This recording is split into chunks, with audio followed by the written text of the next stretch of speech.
Utangiranye n'umusore arimo arabwira abakozi ameze nk'ari manager wa company, arimo arababwira projet bagomba gukora ko bagomba kuzitaho kandi bashizeho umwete. Hano hari umukobwa nawe usa naho ari mu bitekerezo, arimo arareba manager wa company, aramureba aramwitegereza. Manager akomeza kubabwira ibijya mbere uburyo agomba kwita kuri projet. Uko bibabwira ari nakareba umukobwa nawe amureba, ese akibaza ese uyu mukobwa koko na manager baba bakundana? Nanjye ubwo nibyo ndi kwibaza, barakorana se koko baba bakundana? Manager nawe akomeza kumureba, araza atitaye ngo hari abakozi, atitaye ngo hari iki, ahita ajugunya ibipapuro yari afite arimo arabwira projet. Arangije ahita aza umukobwa nawe ahita amureba, abona ko amwishimiye rwose, bameze nk'abantu bakundana. Manager arangije aramuhagurutsa, amaze kumuhagurutsa aratangira aramukorakora mu bakozi bose bareba, aramukora mu mbavu, aramukorakora hose. Nuko arangije atangira kuzamuka mu ijosi gake gake, tangira kumusoma. Umukobwa ariko amubwira ati nanjye ndagukunda. Barasomana muri ako kanya, umusore atangiye kumubaza ati kubera icyo ucecetse? Umukobwa aramubwira ati nuko arangije arakomeza aramusoma. Umuhungu akomeza kuvuga ati kubera icyo ucecetse? Nuko umukobwa arasinzira ari mu byiyumviro by'urukundo. Arangije nuko nguko arakomeza arabyumva. Nuko bose akomeza kumubaza ati kubera icyo ucecetse? Kumbi umukobwa ari mu bitekerezo. Bose ahita akomeza amubwira ati Kayira, kubera icyo ucecetse? Tubonye urusinzire hagati mu nama. Mbega ibintu bibabaje disi. Umukobwa ari mu bitekerezo arimo arasomana na bosi wiwe, abakozi baramuseka. Ayiwe nukuri birababaje disi, banza batanakundana. Kayira ahita amuvuga ati ndaje. Bosi ahita amubwira ati nsange mu biro none ahangaha tugire ibyo tuvuganaho. Kayira nawe biramurenga disi, uburyo yari yagiye mu bitekerezo, uburyo ki abakozi bamusetse. Arangije ahita avuga ati bisa naho bosi nkunda we anyanga koko, ese naba narayobye bingana iki? Nuko arangije atubwira ati nimukurikire, iyi ni inkuru yanjye y'urukundo. Nuko nguko muri ako kanya rero komeza kwiyumvira, abona byamurenze nawe byakurenga. Gukunda umuntu ariko wowe ukabona ntagukunda ni ibintu biba bibabaje cyane. Kayira akomeza kubireba aravuga ati ese abaye anyanga njye nabigenza nte? Abaye atankunda nabigenza gute? Nuko nguko arangije ahita ahaguruka, afite agenda mu ntoki na bike arabifata. Arangije arahaguruka, aho bari mu nama, aragenda ajya gusanga bosi mu biro byiwe. Ageze ahangaha ahasanga undi mukobwa. Arangije atangira kumuhamagara amubwira ati secrétaire. Umukobwa aramureba ati niki? Amubwira ati bosi yaba nshakira iki se? Aranshakira iki n'amahoro? Nuko umukobwa arangije aramusubiza ati isinzira ryawe rimaze kumurambira, buri gihe uhora wasinziye. Ubwo yasanga aribyo ashaka kumuvugana ahubwo ari bukwirukane. Akiri muri ibyo ngibyo, bosi we ahita amuhamagara ati Kayira uri hehe? Wongera urasinzira? Kayira ati oya ntabwo nasinziriye ndaje. Secrétaire akomeza kumubwira ati nyine bwo genda, nuko niba kwirukana wihangane nyine, nta kundi urasinzira buri gihe mu nama no mu kazi ubusinzira, ntago ikibazo azaho kiri. Kayira aragenda ajya mu biro kwa bosi wiwe. Arangije arahagarara avuga ati bosi mumbabarire kuba nasinziriye hagati mu nama. Nuko arangije ubona afite ubwoba bwinshi cyane ariko budasanzwe. nawe wagira ubwoba, ubu ufite akazi bagiye kwirukana kubera gusinzira mu nama, ni ikibazo. Bosi aramubwira ati okay banza wicare ibindi turabivugana. Nuko arangije Kayira aricara, amaze kwicara ubona afite ubwoba, abona atitira. Bosi aramubwira ati ese Kayira ufite iki kibazo? Uri umukozi mwiza muri iyi company ariko nanone ntago nzi ikibazo waba ufite. Kayira aramubwira ati munyihanganire kubera ubwoba, atangira guta ibyo yari afite mu ntoki. Mbese muri make ntatuje. Nawe iyo uri mu kazi ukabona bosi araguhamagaje kandi uzi ko hari ikintu cyiza kitabaye, nawe ugira ubwoba ugatangira gutitira, ukavuga ati baranyirukanye, ukagira ubwoba bwinshi.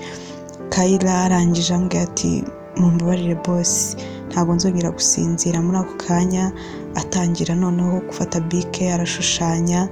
Boss wiwe akomeza kumureba, arangije aramubwira ati ariko ufite utuntu ku mazuru, ntabwo nzi ikintu wabaye. Tireba utuntu turi ku mazuru ubanze udukureho maze tubone tuvugane. Kayla n'isoni nyinshi arangije araduhanagura. Amaze kuduhanagura aramubwira ati murakoze cyane boss, murakoze. Boss araseka bitewe n'uburyo ari kumubona, uburyo arimo aratitiramo, uburyo mbese ubona yataye umutwe. Boss biramurenga, nuko aratangira amubwira ati ese niki gituma usinzira? Ati noneho bohoka ube wambwira ufite ibihe bibazo. Kayla we aramureba akomeza kumwitegereza. Boss akomeza kumubaza ati uri umukozi ugira hakari hano mu kazi ugataha utinze, ese bimeze bite? Ariko nta musaruro wandi kubona muri iyi minsi. Kayla ati okay, ndakubwiza ukuri noneho, ndakubwiza ukuri aho bigeze, noneho ndakubwiza ukuri. Ariko ahita yibaza mu mutima we, ese nindamuka mbimubwiye ngasanga nta nkunda, ese biragenda bite? Nahita nyirukana, ese bigende bite? Agira ubwoba nyine bwo kuba yamubwira. Nawe urabizi ko umukobwa yatera intambwe akaba yabwira umuhungu ko amukunda ni ibintu biba bigoye. Nuko arangije ahita amubwira ati umbabarire, nako ntago bizongera, umbabarire rwose. Nuko arakomeza arashushanya. Boss akomeza kumubwira ati ntago ndi kubyumva ngiye ikintu cyahindutse. Kayla we ibitekerezo byari biri kure, arashushanya, arakomeza arashushanya, ashushanya umutwe w'umuntu, akomeza ashushanya. Boss akomeza amubwira ibintu byinshi ariko ukabona Kayla ntago ari kubyumva. Boss biramurenga, aje kubita ku ntambwe ati mpereze iyo kayi ibintu bugiye mu bundi nibyo uri gutuma utanyumva. Kayla igwa bita bumwica, isoni zitazimwica. Arangije aramubwira ati ntago bishoboka, tinsubiza ikayi yanjye. Boss we arareba, arebye abona disi arimo aramushushanya. Yagiye yandika mu mazina ye, yitwa Eric, ayandika mu mazina ye. Kayla arabireba n'isoni nyinshi, nubwo bahita haguruka arirukanka. Boss we arabireba Eric aravuga ati mana yanjye ibi ntago bishoboka. Arakomeza arareba, agenda areba uburyo umukobwa yagiye amushushanya, uburyo umukobwa yagiye ashyira mu dutima, uburyo umukobwa yagiye avuga ko amukunda. Wow, aramwenyura nyine, aravuga ati ibi noneho nabyo ni ibindi bindi, ariko ndaza kumenya ibyo ari byo. Aricara, arangije kwicara akomeza areba muri agenda ya Kayla. Kayla ubwo yasohotse yagiye, nawe urumva isoni zakwica. Ahangaha Kayla arimo aribaza ati kuba nta kazi mfite ibyo ntago ari byo bibi, nta n'icyo bintwaye, nta nubwo n'icyo kibi naba mfite mu buzima, ahubwo kuba byibura ntabasha kumubwiza ukuri nicyo kibazo. Yahise aza hano mu kabari, aza kwimara stress. Akiri aho yihebye yigunze, boss biragenda bite, aranyirukana, ibintu nk'ibyo ngibyo. Ku ruhande hari umusore nawe bahuriye mu kabari, arimo aramureba abona yagiye kure. Akiri aho Eric ahita azamubwira ati Kayla bimeze bite? Kayla arahindukira aramubwira ati bimeze neza. Ati wowe byaba bimeze bite? Nuko Eric aramubwira ati nanjye bimeze neza. Nuko nguko wa musore bari kumwe kuri table, we ahita yikomereza ibyiwe, yikomeza yibera bize. Kayla arakomeza avugana na boss. Boss aramubwira ati secretary niwe wambwiye kuri ahangaha. Kayla aramubwira ati se nta kintu na kimwe secretary waba atazi? Eric aramubwira ati yego. Eric arangije atamubwira ati okay nta kibazo, noneho nari nkuzaniye agenda yawe, ndumva ibyabaye mu gitondo nta mpamvu yabyo, waza kugaruka kuri company na kibazo. Kayla ahita ifata amubwira ati yes, urakoze cyane. Atangira kurya indimi ati umuntu nyine birimo hano ni amazina y'umukunzi wanjye Eric. Ati nyine ubona ushayijemo hano ni Eric ntago ari wowe. Eric ahita amubwira ati ese ngewe ntago byakunda? Amubwira ati no ntago byakunda. Ati uri mwiza pe, uri umusore mwiza ariko ntabwo najya mu rukundo nawe. Eric araseka ati okay nta ikibazo, akomeza kumubaza ati se none ngewe ko nari nishimyeho gatoya. Ndambwira ati no nta mpamvu, ngiye mfite umukunzi nanditsemo hano ni Eric, nawe yitwa Eric, ni Umwesipanyol. Ati ntabwo ari wowe. Nuko Eric manager akomeza kumubaza ati okay nta kibazo. Noneho Kayla arangije ahita amubwira ati okay ubwo niba nta kibazo n'ejo nagaruka mu kazi, ariko nizere ko bitaguteje ikibazo, ntago ngewe ari we nanditse. Manager amubwira ati okay nshobora kuba numvishe nabi. Kayla amubwira ati yes wumvishe nabi rwose, wabyumvise ukundi, ntago ari wowe. Uyu ni umukunzi wanjye wundi witwa gutya, ntago ari wowe. Niyo mpamvu nyine mba namushyize muri agenda yanjye, buri munsi mba namukumbuye. Eric arangije aramubwira ati nta kibazo. Noneho ariko Kayla ubona yataye umutwe, ubona ari kuvuga ibintu bitajyanye, ubona ari byajagaraye cyane. Nuko Eric aramubwira ati okay nta kibazo. Kayla ahita areba umusore ku ruhande bahuriye mu kabari, ahita avuga ati uyu nguyu niwe Eric, niwe mukunzi wanjye. Ndizera mwanamenyana. Wa musore arahindukira ubona biramutunguye cyane, avuga ati mumeze mute? Kayla ahita avuga ati tumeze neza, uyu ni boss wanjye. Ahita abwira Eric ati uyu ni Eric umukunzi wanjye nanditse mu ikayi, ubwo nyine ndumva ari ibyo ngibyo nta kibazo. Manager aramureba avuga ati okay ntacyo, ufite umusheri mwiza w'Umwesipanyol. Nuko wa muhungu nawe ku ruhande araseka abona ibintu bimutunguye. Eric manager akomeza kureba Kayla nawe akomeza kumubwira ibintu ubona biterekeranye. Nuko birangije Eric arabyitegereza, cya gizore nacyo kirakomeza kiraseka kuko nkaho Kayla ari umukunzi wiwe, aractinga rwose. Eric abona ko kari byo. Nuko Kayla amubwira ati umbabarire ntacyo, turahura mu gitondo. Manager ahita amubwira ati okay nta kibazo, cyari kinzanye n'ubundi ni ukuguha ikayi yawe, atari kubyibura nishimyeho gato, ariko bisa naho nabyumvishe nabi nta kundi. Nuko birangije Eric ubona ko nyine nawe tameze neza, akomeza kumubwira ati ntacyo, uzi kugaruka mu kazi, byabaye ntabwo byatuma ureka akazi, uri umukozi mwiza. Kayla ati okay nta kibazo, nizere ko utabigize ibintu birebire. Eric amubwira ati nta kibazo rwose, uze kugaruka, nta birenze uze kugaruka, nta gikuba cyacitse rwose. Ndumva ibintu byose biri buze kujya ku murongo, mfite n'ahantu ngomba kujya, ubwo rero ugomba kuba waza ugakora ukaguma mu kazi nk'ibisanzwe. Nuko Kayla akomeza kumureba yibaza mu bitekerezo ati se kuki ntamubwije ukuri, koko nkaba mubeshye, ibi ngibi bimeze bite? Nuko Eric arangije akomeza kumureba, akomeza kumubwira ibijya mbere muri company. Aramubwira ati byabaye mu gitondo, wihangane, ndumva nta mpamvu yo kugira ngo bidutandukanye. Nuko Kayla akomeza kwibaza mu bitekerezo. Eric ahita yigendera, amaze kwigendera abona ko gatangiye kumukorakoraho. Nuko Kayla ubona biramubabaje kuko abakobwa batangiye kumukoraho, kandi ari umaze kumubwira ko afite umukunzi, ariko ubona arababaye abonye abakobwa mu kabari batangiye kumukoraho. Arababara cyane, arahindukira, aramaze guhindukira ahita yifata mu mutwe, aravuga ati aha niyo mahirwe nari mbonye, yuko namubwiza ukuri, none birananiye, none ndamubeshye ngo mfite umukunzi. Se ibi ni ibiki biri kumbaho? Se kuki ntamubwije ukuri ngo bico byagaciye? Biramurenga cyane, nawe ari wowe byakurenga, kubona amahirwe wenda warubonye makeya utayakoresheje birababaza cyane.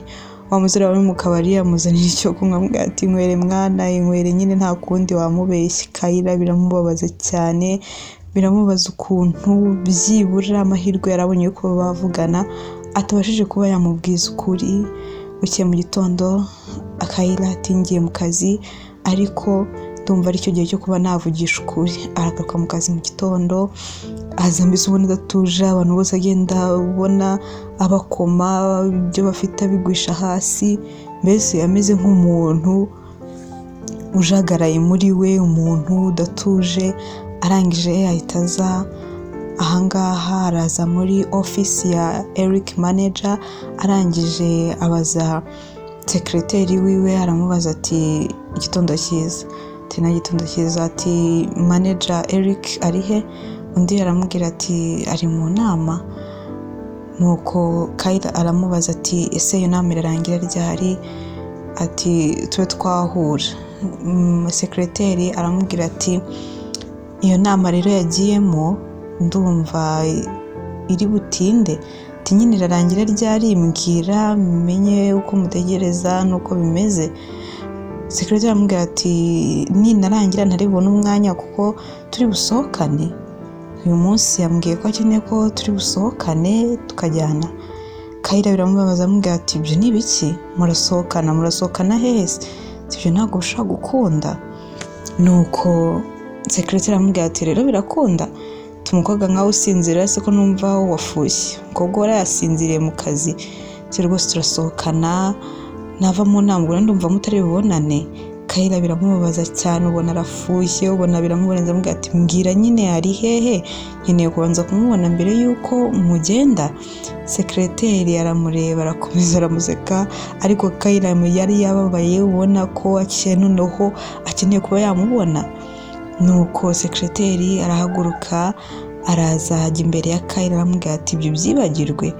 Ati nta mwanya afite, ari mu nama, inama nirangira turahita dusohokana, ndakwinjiza ngo ntunyicire umunsi. Bakiri aho Eric manager ahita aza, arangije aramubwira ati igitondo cyiza. Undi aramwikiriza ati igitondo cyiza. Arangije ahita abaza sekreteri we ati Brenda witeguye? Brenda ahita amubwira ati yes nditeguye rwose, ibintu bimeze neza, ndi ready, rero ndumva twagenda. Kayla ahita abona ko ibintu koko hari seriye, nta kumubeshya. Brenda ahita afata manager neza, amufata rwose nk'aho ari umukunzi wiwe. Nuko Kayla arabibona, arababara, umujinya uramwica, ifuhe riramwica. Brenda rwose ahita ajya imbere. Kayla arangije ahita avuga ati boss, ati wareka tukavugana? Arangije atangira kwibaza ati se ndabimubwira gute, ndabigenza ntete, ariko ngomba kubivuga uko byagenda kose, nta kundi. Nuko nguko arangije Kayla afite ubwoba bwinshi, ubona arimo aratitira nk'ibisanzwe, nk'iyamugeze imbere ukuntu atangira gutitira. Arangije amubwira ati boss, ati se ntagira icyo nkubwira. Eric nyine arahindukira, amutega amatwi nk'umukozi wiwe nk'uko bisanzwe, amubwira ati rero Kayla, uko ubibona njyewe ubungubu ahangaha nahavuye, wongeye kujya ahandi ku rindi shami rya company, niho ugiye kujya nkorera. Kayla yumva aratunguwe, yumva biramubabaje, amubaza ati ni hehe? Ati ni ku yindi company y'ishami ry'ingiyi, ubwo rero niho ngiye kujya, niho ngiye kuba nibereye, ubwo nawe ahangaha uhasigare, ni wowe nasize nka manager kandi uzabikore neza. Kayla ubona biramubabaje. Eric nawe ayiturije rwose, neza ko yamubwiye ko nta n'umukuko afite umukunzi, undi yabigenza gute. Nuko Kayla akomeza kumubwira ati hari icyo ariko nashaka kubwira, ati unyemereye wanyumva. Ariko Eric amera nk'aho amwimye umwanya wo kuba icyo kintu yakivuga. Amubwira ati ubwo rero njye mfite gahunda, ntabwo uzongera kumbona, njye ndigendeye. Kayla biramubabaza cyane, biramubabaza koko, ubona akababaye, kubona noneho nuko yajyaga amubona akazinduka agatabitinze kugira ngo amubone. Mana yanjye, arababara, abona ajyanye n'undi mukobwa kandi amukunda, atangira kwicuza impamvu atabimubwiye, abura amahoro. Mbese ubona biramurenze, abura uko agira. Arangije araza ahangaha, atangira kurira n'umubabaro mwinshi n'agahinda kenshi, avuga ati se kuki ntabimubwiye, kuki kugiye kumubwira binanira. Akiri aho ngaho, kuko ariwe bari basize nka manager, urumva yari yaje mu biro Eric yakoreragamo. Arangije abona igitabo arangije aragifata, amaze kugifata ariko yibaza ati ese kuki kimeze gutya, ese kuki ndi umunyabwoba, ese kuki ntatubura ngo mubwire, yavuga ati kuki nashirika ubwoba kandi imukunda, why, kubera iki? Arababara cyane, abona barasohokanye n'undi mukobwa, abona mbese bisa naho amuciye mu myanya y'intoki kubera kuba atatera intambwe avuga ati ndagukunda.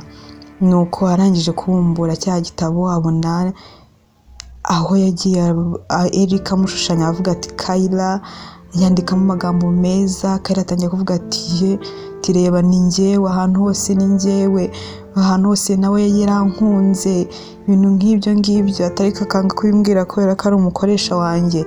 Kayla ati ahantu hose ni njyewe. Aricara abona ukuntu agiye amwandikaho, abona ukuntu agiye amushushanya. This Eric nawe yamukundaga, bakundanaga disi batabizi, buri wese akunda undi. Nuko Kayla atangira kumwenyura aravuga ati disi yankundaga, ese njye ntegereje iki kuba ntabimubwira? Ahita ahaguruka vuba vuba arirukanka ahita aza. Eric atajya na Brenda aramuje amubwira ati ndumva noneho ubu ngubu aricyo gihe cyo kuba nagira icyo nkubwira mbere yuko ugenda, ndumva nakubwira ukuri kwanjye, ndumva nakubwira ikindi ku mutima. Abashiritse ubwoba nyuma kubona ko Eric nawe yamukunze. Brenda ahari ahita amubwira ati widutera umwanya, urimo uradutera umwanya, reka tugende n'umukunzi wanjye dusohokane. Kayla mwima amatwi arakomeza areba Eric amubwira ati ubu nicyo gihe cyo kuba nakubwiza ukuri. Eric avuga ati urashaka kumbwira iki? Ko wambwiye ko ufite umukunzi, se bimeze bite? Kayla amubwira ati wapi, nta mukunzi mfite, ati narakubeshyaga, ati naragutinyaga, mfite ubwoba ko nimbikubwira hari ukundi bizagenda. Brenda ahari ati murimo murantinza. Eric akamureba akamwihorera. Kayla nawe akamwima amatwi akomeza kuvugana na Eric. Kayla amubwira ati naragutinya, ariko mu by'ukuri ndagukunda cyane, ati naragukunze ni ukuri n'umutima wanjye wose, atunyemere nanjye twakundana, ati kandi ndabizi ko nawe nkunda nabibonye. Brenda ahari we isesemi yamwishe, arabona atazi ibiri kujya mbere, abona ari nka filime bari kumukinira mu maso. Eric aramureba aramubwira ati ese koko urankunda? Ati ibyo uvuga ni ukuri, nta mukunzi wundi wari ufite, byose byari kugira ngo umbeshye? Kayla aramubwira ati yego byari ukukubeshya kubera kugira ubwoba, murabizi abakobwa bagira ubwoba cyangwa uko babwira abasore ko babakunda. Eric aramureba uko akomeza kumubwira ko amukunda. Eric nawe akomeza amwegera, arangije aramwegera gake gake. Kayla ariko akomeza kumubusobanurira bw'impamvu atabimubwiye. Eric arangije nawe disi ahita amusoma, bigaragare ko nawe disi aramukunda, bigaragare ko nawe amwishimira, bigaragare ko nawe yari buzahera aramusoma. Amaze kumusoma barasomana. Kayla agenda yari afite arayita aramufata arasomana. Brenda nawe ahari biramurenga avuga ati aha reka nigendera, ahita akubitamo filime ziwe ahita yigendera. Bataho ngaho Kayla na Eric barakomeza barasomana. Abandi bakozi nabo baraza babakomera amashyi barabyishimira, bisa naho ahari babibonaga nabo. Eric aramubwira ati nanjye naragukunze cyane, ati nanjye ndagukunda. Kayla arishima. Kayla ubona biramurenze cyane, ubona mbese inzozi ziwe zibaye impamo, ubona ibintu bihinduye isura, ibyishimo biramurenga. Abakozi baraza muri company babakomera amashyi, bashiduka nabo babona bafatanye, ariko bitewe n'ukuntu bari babyishimiye abakozi muri company nabo babona disi nta kibazo. Nuko nguko barangije barabaririmbira indirimbo nziza, indirimbo y'urukundo. Kayla nawe akomeza kubireba. Eric arabibona, barishima ko byibura bose barakundanye kandi bakaba kuko babigize impamo. Kayla akomeza atubwira ati uko niko ibyo nabonaga nk'inzozi byaje kuba impamo, uko niko nabonye urukundo rwanjye kandi nari ngiye kurubura.